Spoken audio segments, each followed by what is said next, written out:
Good morning, everybody. It is Toon or False. It is the Newcastle United transfer window roundup of the week. I've got myself, I've got Harry, I think I've got another guest as well. I've got Carl as well. We'll get Carl on the stream as well because he is just fantastic value as well. There he is. Good morning to you, Carl.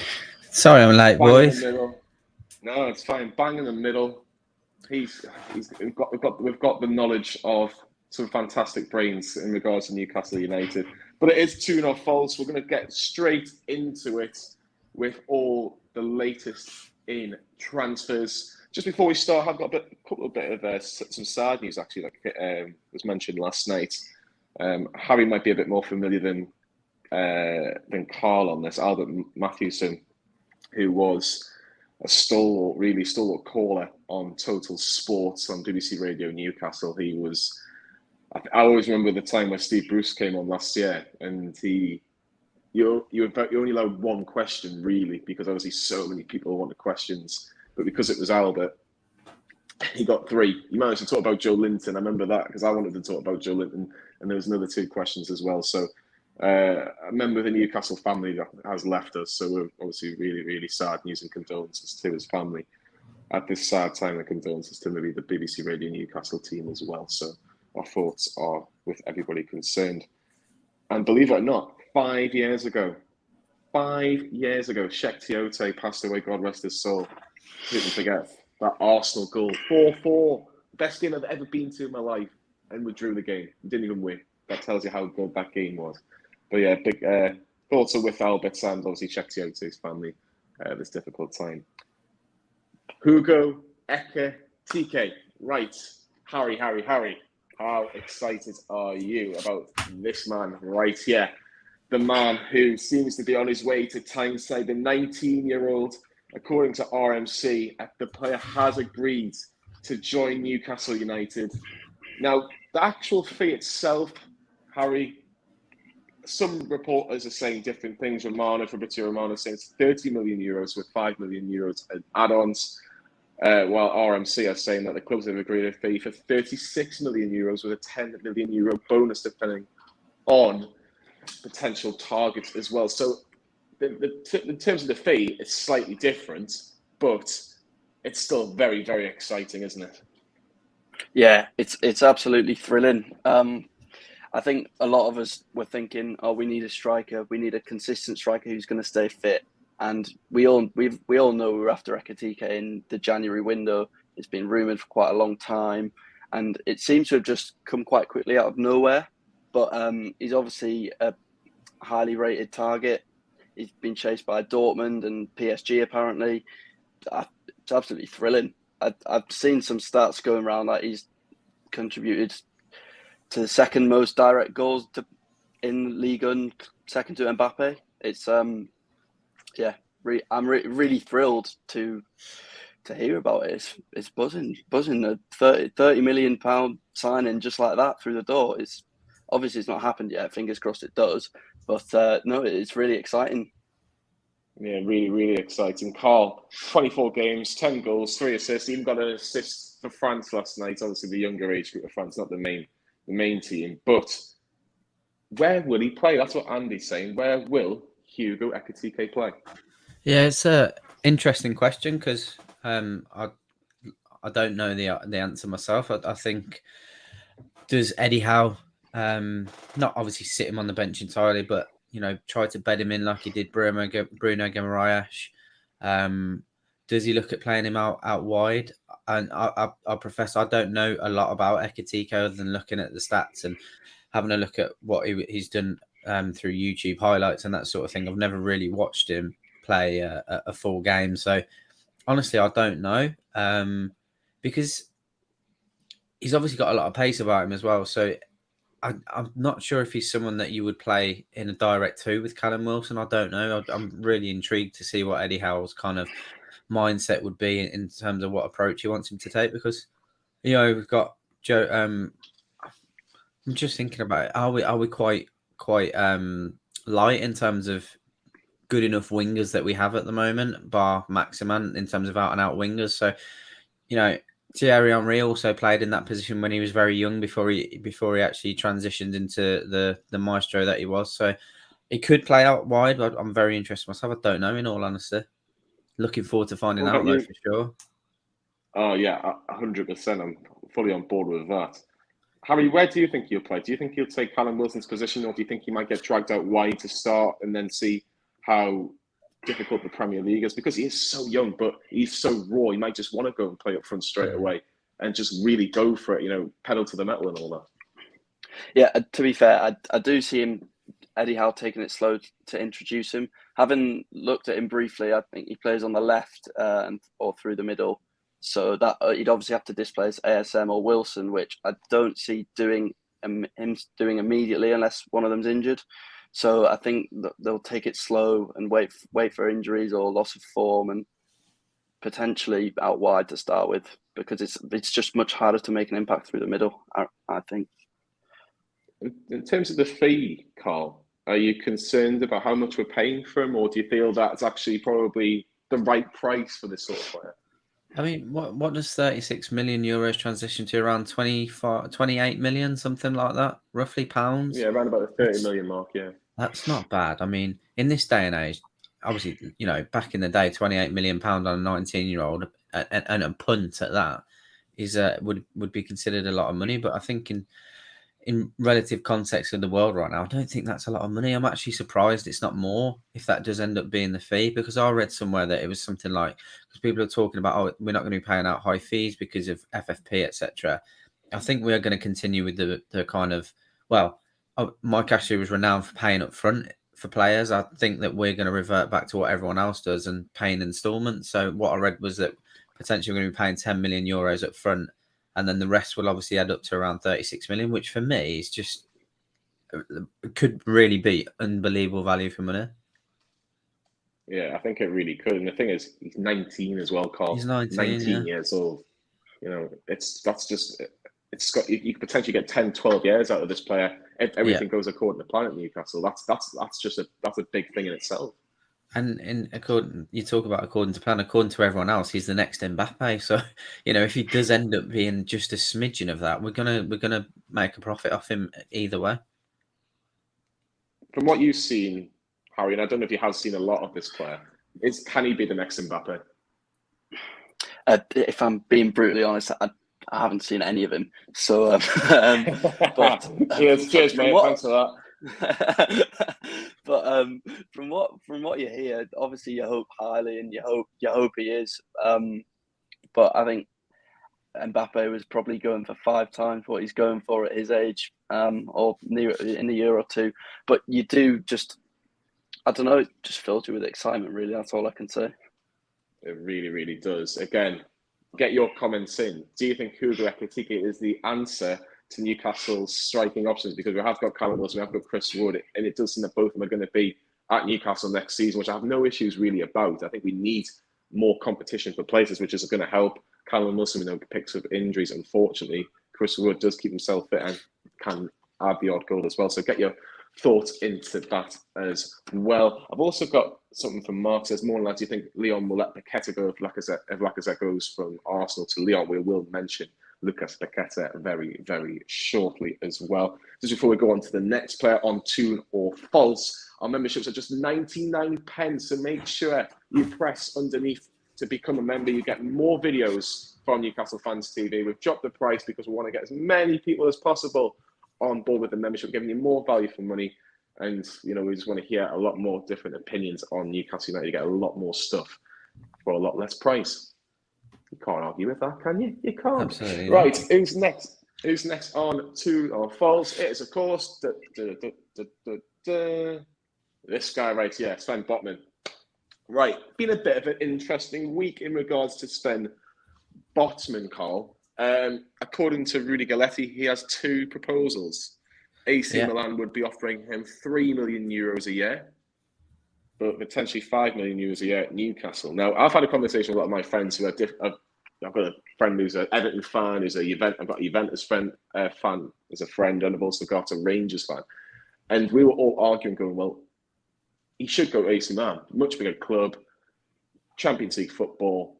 But I said, look, yes, AC Milan are a bigger football club than Newcastle and probably always will be to a certain extent.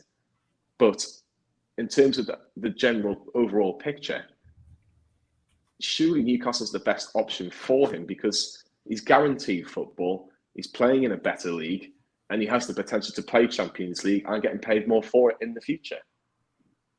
Definitely. It's all well and good that AC Milan, currently do have that and have that kind of stature. But when was the last time they actually did anything really outside of the league that they're playing? It's AC Milan haven't been relevant since Maldini was there, as far as I'm concerned.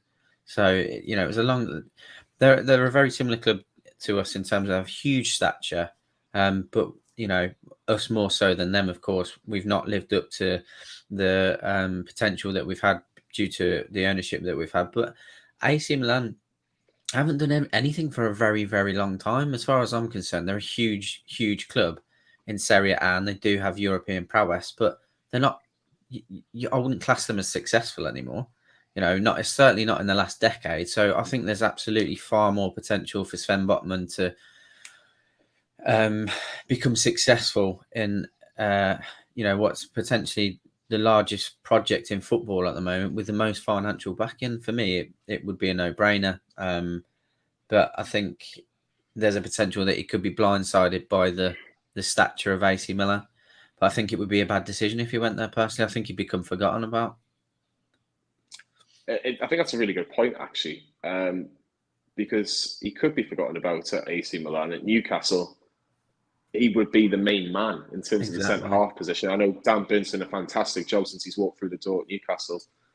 Fabian Schär, again, he's done pretty well this last season as well. There is a good partnership there, but we need to move on to bigger and better things, if you like. And Sven Botman is certainly that, Harry. Do you feel that's what Mark says there, actually? Do you think he's trying to play a game? Because it seems like both teams, we all know it's only going to be really AC Milan and Newcastle that Sven Botman's going to go to. Do you think he's just trying to maybe wait a little bit more, so maybe they pay a little bit more either club, depending on in which place he wants to go to?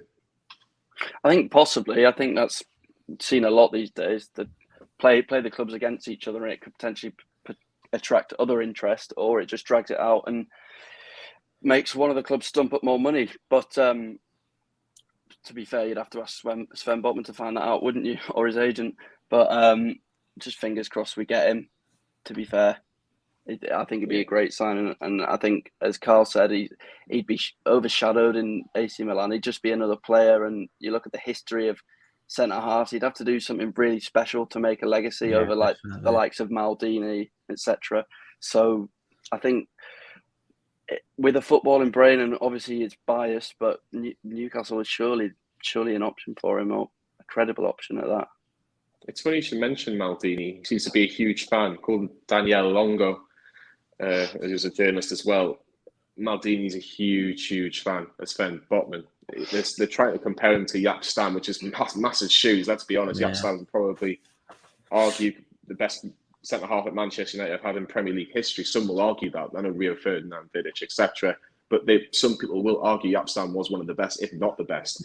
Well, Roy Keane was quite vocal about that in terms of, regardless of how little he played in comparison to others. Roy Keane was quite vocal that he was probably the best centre-half that he played with. Yeah, and again, big, powerful. And he's a little bit nasty. He's got a bit of a nasty streak in him as well. But the one thing I will say, Paolo Maldini certainly knows a good centre-half when he sees one, Carl. I'm not going to argue against him. No, definitely not. He was the man is an absolute legend. So again, it's one of those things. That's what's exciting about it. We've had this in the past where we're linked with players, and realistically, there was never really any chance of them coming. And people get talked up more by their agents, but we're actually talking about players here that are being talked up by some of the best players that have played in those positions. So it's hard to ignore the hype. So if we were to come out with Ekitike at 19 and Sven Botman at 22, what a start to the transfer window that's going to be. And I really find it, I'll be surprised if we don't get Sven Botman because of how long it's been going on. And I believe that Newcastle possibly let the Diego Carlos deal run because they were quite confident they're going to get Botman, which is why they've gone out and apparently offered €2 million extra per year. So I'll be really, really surprised if he doesn't come. And is he playing a little bit of a game, trying to get more money out of us? That's fair enough, because it's the unknown as far as he's concerned. So if it was me, I'd be trying to get as much money as possible as well. You know, he might have already got in his headset that he was coming to Newcastle, but he just wants as much money as possible. So, but what a start that would be. Unbelievable. And fuck Aston Villa. Jesus Christ. Well, it's a friend of the channel. Friend of the channel, Clinton Ford, who you'll be seeing a lot of in the next couple of weeks. We've done quite a few videos in Wakefield with all sorts of things. He was obviously wrong about Matt Target, which we might mention a little bit towards the end of the Toon or false. But they can take Sam Milner if they want. Take Sam Milner. They're taking everybody else from Newcastle. They can take Sam Milner. He'd be right at home with Aston Villa. His missus will be very, very happy if that's the case. Let's have a look at some of the comments we've got before we move on to. That was a good video to watch, to be fair. Yeah, give it a watch. Give it a watch. Do you agree? Should we buy Matt Target like me and Lee? And Liam did at the start and then decided to change. I've never seen somebody change so much in their life. But yeah, get your thoughts on that video. It's on Newcastle Fans TV, of course. And memberships, again, I'm going to mention 99 pence only. Parker Black says, we're going for Botman. We've already got burn competition for places, Parker. It's 90 now. We've got competition for places. Well, see, we've got that one. You've got to constantly improve your back line, says Andrew. Yeah, completely agree. You've got to do that if you want to be more successful. You want to be, getting higher in the league. Surely, Harry.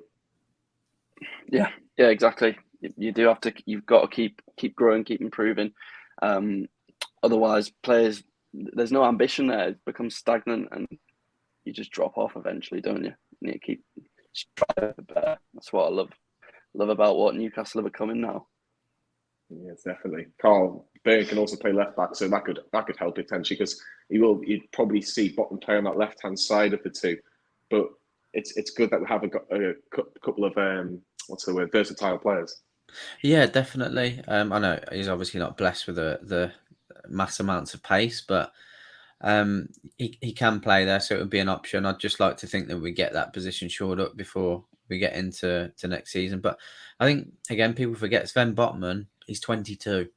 It would be a long-term sign, and we'd be looking to have him at Newcastle for at least 5 or 6 years. So, I don't think it is strange that we're getting him when we've already got Dan Burn, because Dan Burn's no spring chicken. Sven Botman is 22 years old, very, very young, very fresh, and he's going to be able to learn the game under two decent centre halves at the end of the day. Yeah, Sven Botman, 22. Harry, do you think it'll happen, or do you think he'll go AC? I want to sit on the fence, but I will say that it will happen. Sven Botman to Newcastle. Good man. I'm loving this, Harry. Absolutely loving this. Next up on Toon or False is the Manchester United goalkeeper. It's not David De Gea, unfortunately. It's this man, Dean Henderson. Now, Samuel Lockers, I think there's a bit of a contrast between what the Manchester journalists are being told in the Northwest and what the Newcastle journalists are being told in the Northeast.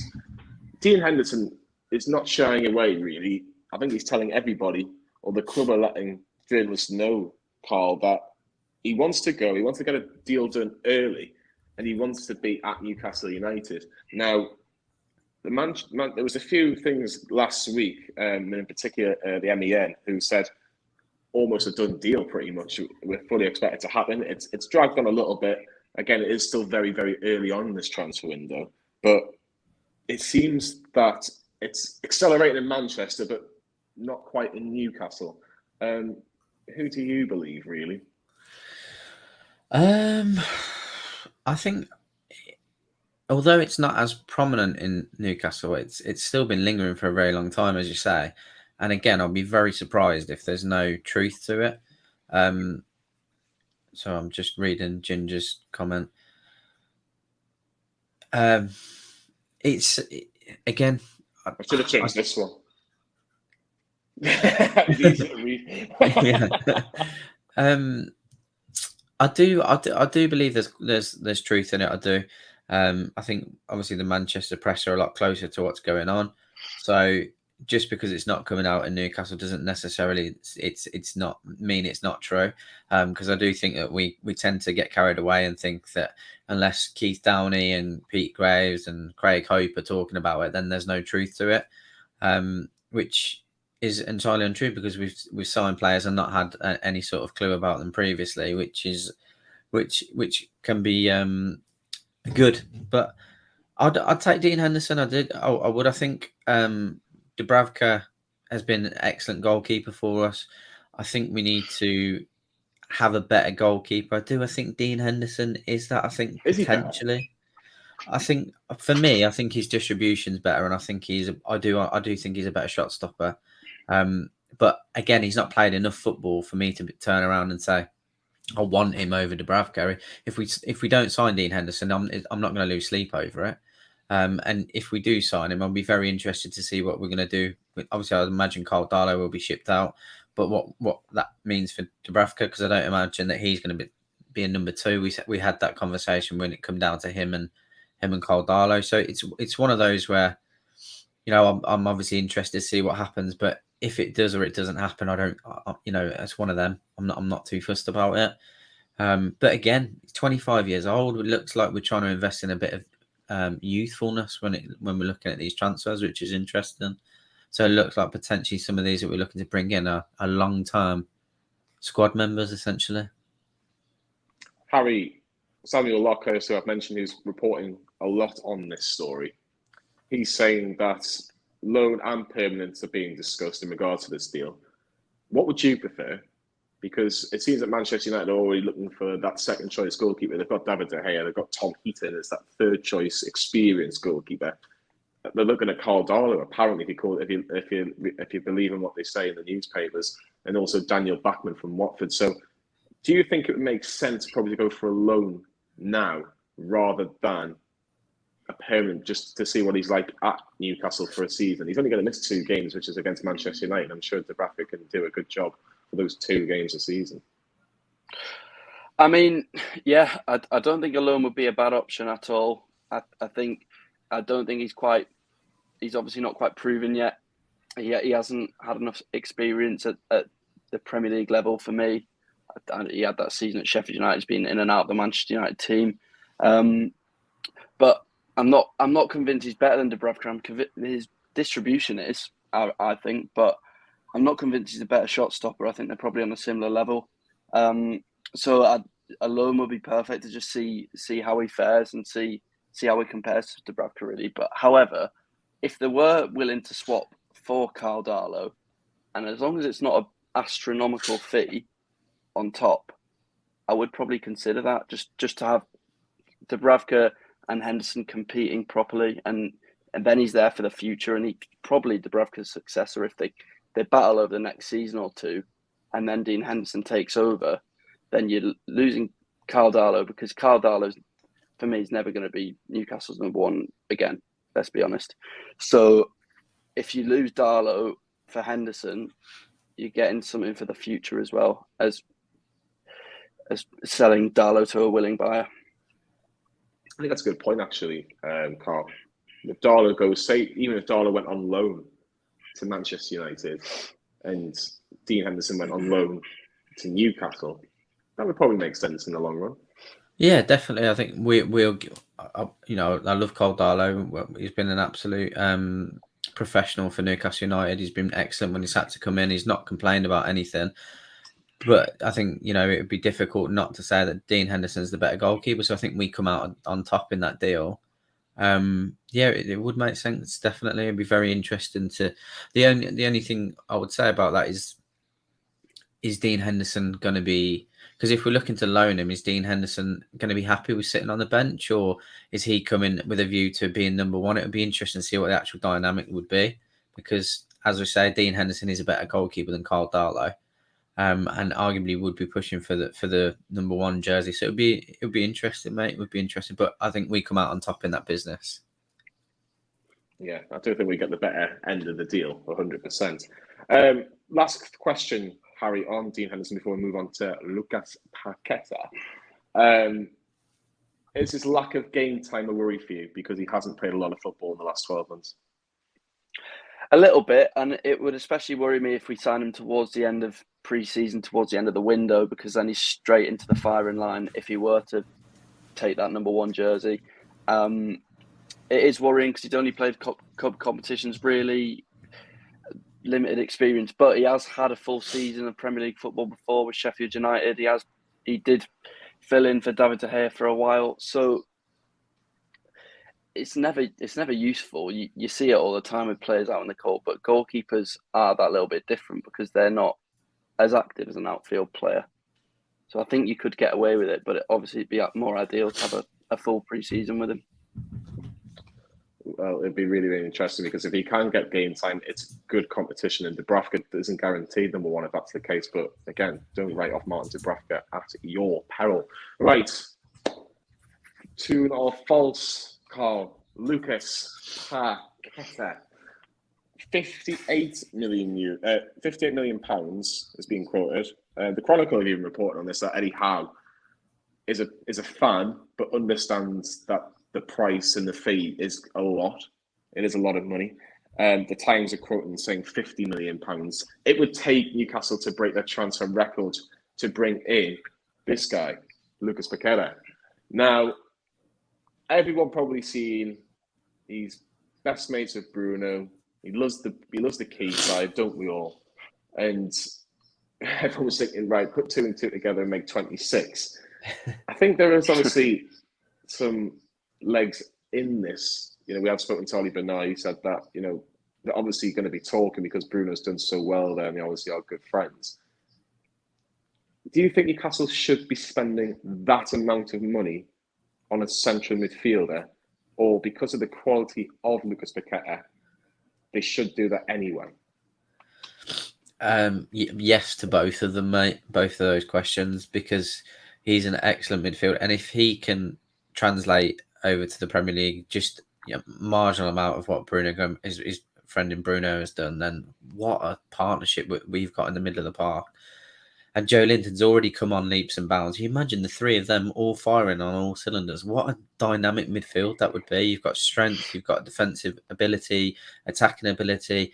Bruno, eye for a pass along the ground is exceptional. Like, he's so far. We thought Kieran Trippier was above everyone else. Like, Bruno's even further, and he's still a young lad.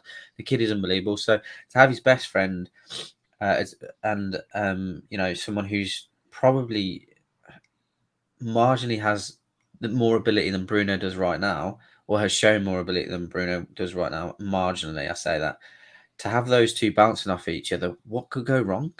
Like, I genuinely, and I think he would be a real statement, marquee signing for us, again, off the back of Bruno's signing this season.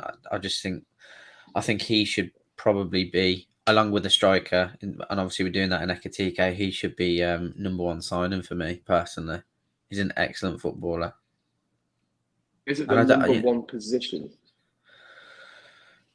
No.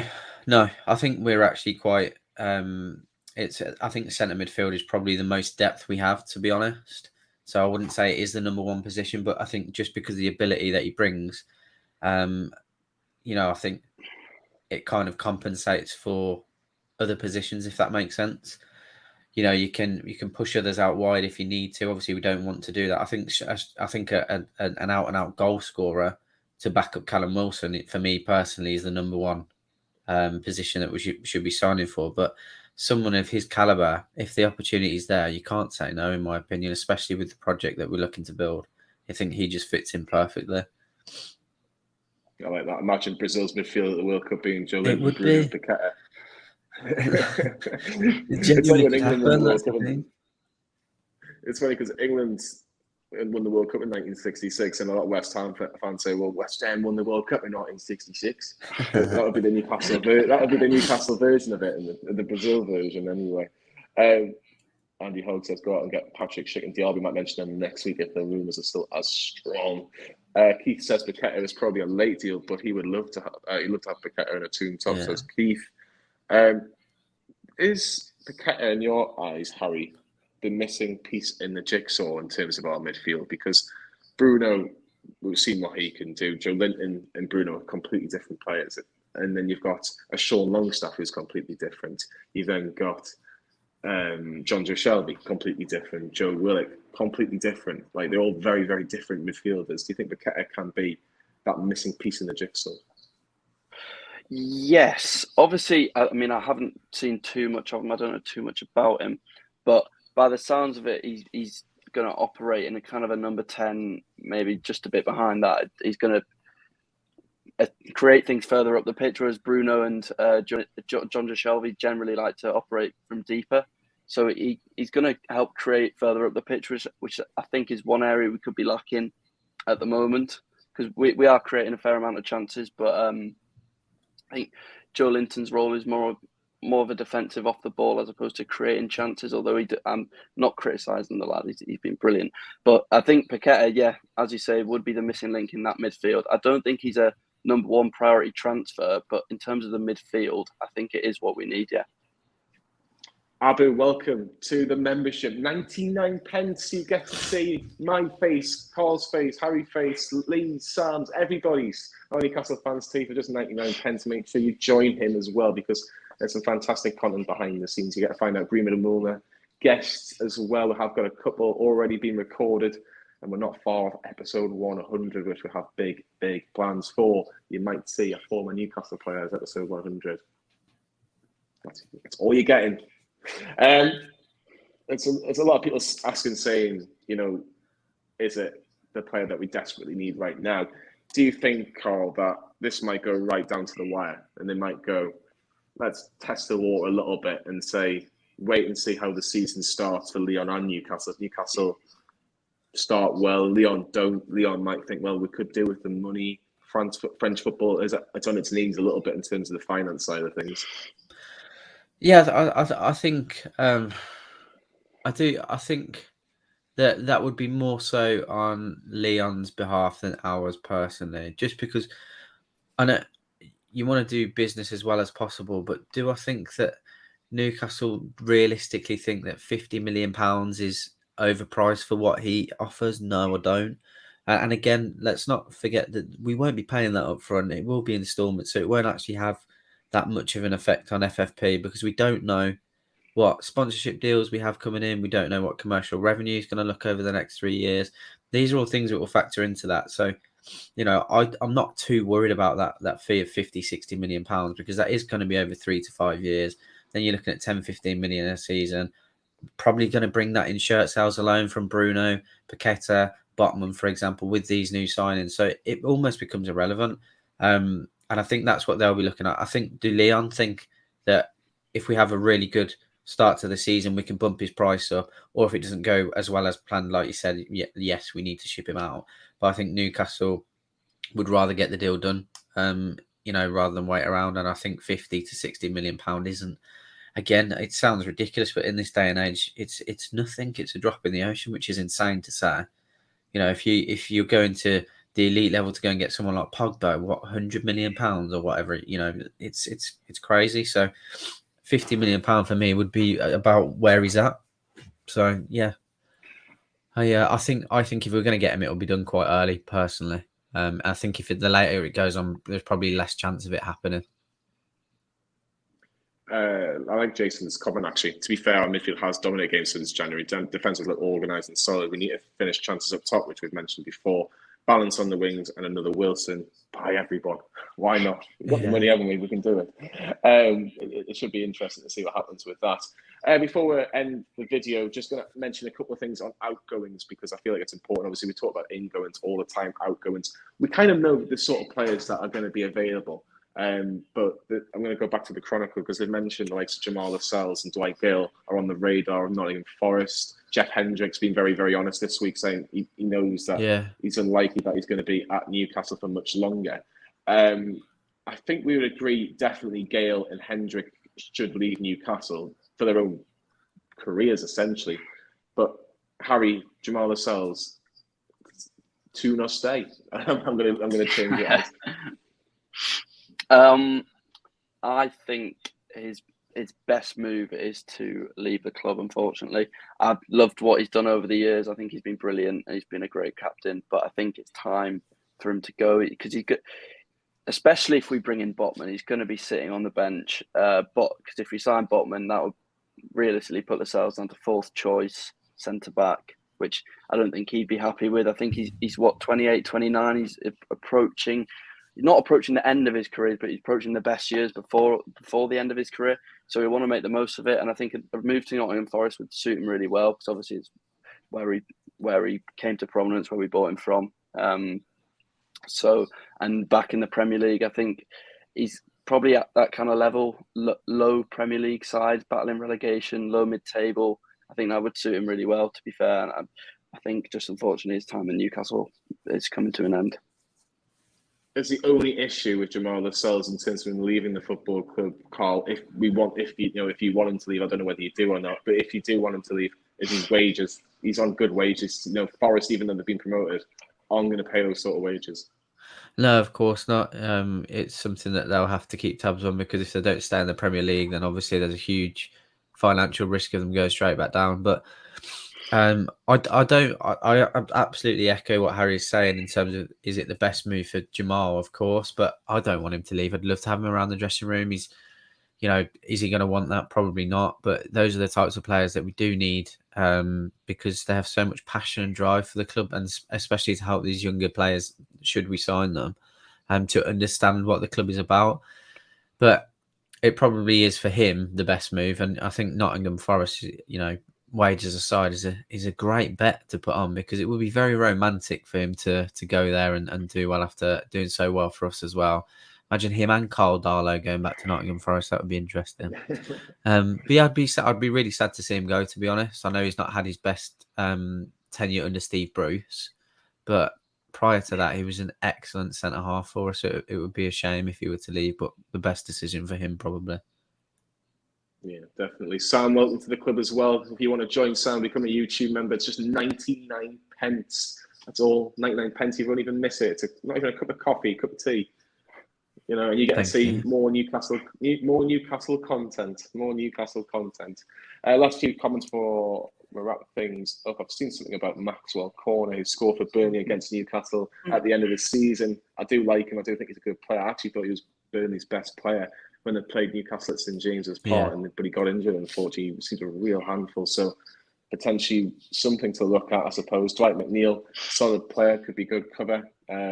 Again, another player that's is going to be highlighted, especially the fact that Burnley just been relegated as well. He might want to move back into the Premier League, but of course, is a local lad as well. Let's have a look. Mark says it's a risk letting Lascelles go without replacing him with a right foot centre back. Burn and Botman are both left footed. Shaw tends to pick up injuries. Very fair point, Mark. I do like that. Thoughts on that particular player in regards to Jamal Lascelles as well. Right. So here we go. We're going to finish off. Literally, it's the name of the title. Toon or false? Hugo Ekitike, Harry. Toon or false? Toon. Absolutely. You've heard it from everyone. Toon. Carl? Toon. If he doesn't, I'm getting on the plane to France. I mean, like, drag him over. Let's kidnap him. Sven Botman, I'll let you start this time, Carl. Toon or false? I think that's Toon. Interesting. I can't remember what you said, Harry. Did you say Toon? Did you on that one? I did. Yeah, I did. Yeah. Good man. Dean Henderson, Harry. Toon or false? False for me. I don't see it happening. Ooh, Carl. Oh, it's a difficult one. I'm gonna go with false. False as well. And finally, Lucas Paquetá, Carl. Toon or false? Toon. Harry? False. Oh, dagger in the heart.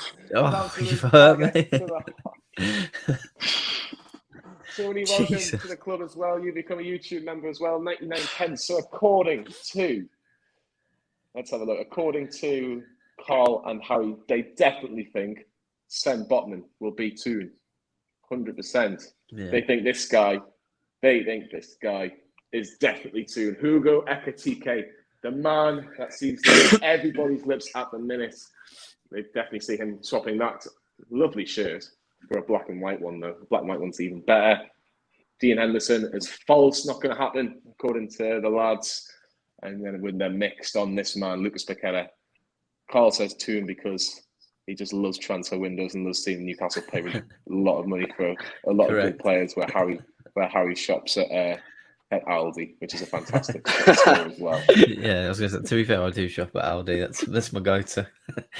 It is my go-to as well. I absolutely love it. The steaks are unreal. Other supermarkets are available though. It's been absolutely brilliant. We'll get another episode of Tuna Falls within the next 7 days. You might get a couple going. If you like this sort of show, this sort of concept, put it in the comments below. We'll try and get it as many times as we can through the week. But there's so much more content coming with Newcastle Fans TV over the summer. We've got transfer videos, which we've mentioned. We've got Greenwood and Moore on the shows. We've got videos from Wakefield that you want to listen to because there's some really, really interesting opinions, shall we say, as well. And we've also got some fantastic charity stuff as well that we're going to be doing. Hoping to have maybe a rematch with Sunderland again, which I'm going to speak to the AFC Fan TV boys in the next few weeks as well. But big thanks to Carl, big thanks to Harry, big thanks to all of you that have been watching. Let us know what you think. Who is going to be Toon and who is going to be false? We'll see you all very soon.